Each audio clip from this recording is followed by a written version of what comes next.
అక్కడ 100కు 60 నుంచి 70% ముస్లింలు ఉన్నారు. రానున్న రోజులలో ఎవరొచ్చినా ఎరిమేలి వచ్చే శబరిమల వెళ్ళాలి.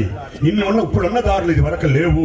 ఈ దారిలో వచ్చినప్పుడు మన దేవుణ్ణి కాదని అక్కడికి పోతున్నారు, ఎవర్రా వీళ్ళని మత కల్లోలాలు రేగుతీయేమో, ఒకరినొకరు ప్రాణ నష్టం జరుగుతుందేమోనని. అది కథల్యారో నిజంగా జరిగిందో, తానీషాకి రాముడు కలలో కన్నప్పుడు, తానీషా అంటే ఎవరు? ముస్లిం సోదరుడే కదా. తానీషాకి రాముడు కలలో కనపడ్డప్పుడు వామన స్వామికి అయ్యప్ప స్వామి కలలో కనపడితే తప్పేంటిరా? ప్రాక్టికల్ గా ఆలోచించరే.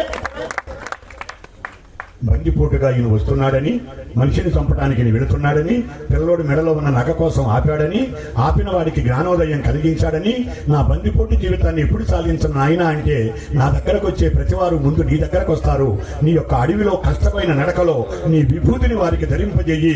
నీ దగ్గరకు వచ్చిన ప్రతి వారిని నా దగ్గరకు చేర్చు వావర స్వామి అని ఒక మిత్రుడుగా వరమిచ్చి అక్కడ కూర్చోబెడితే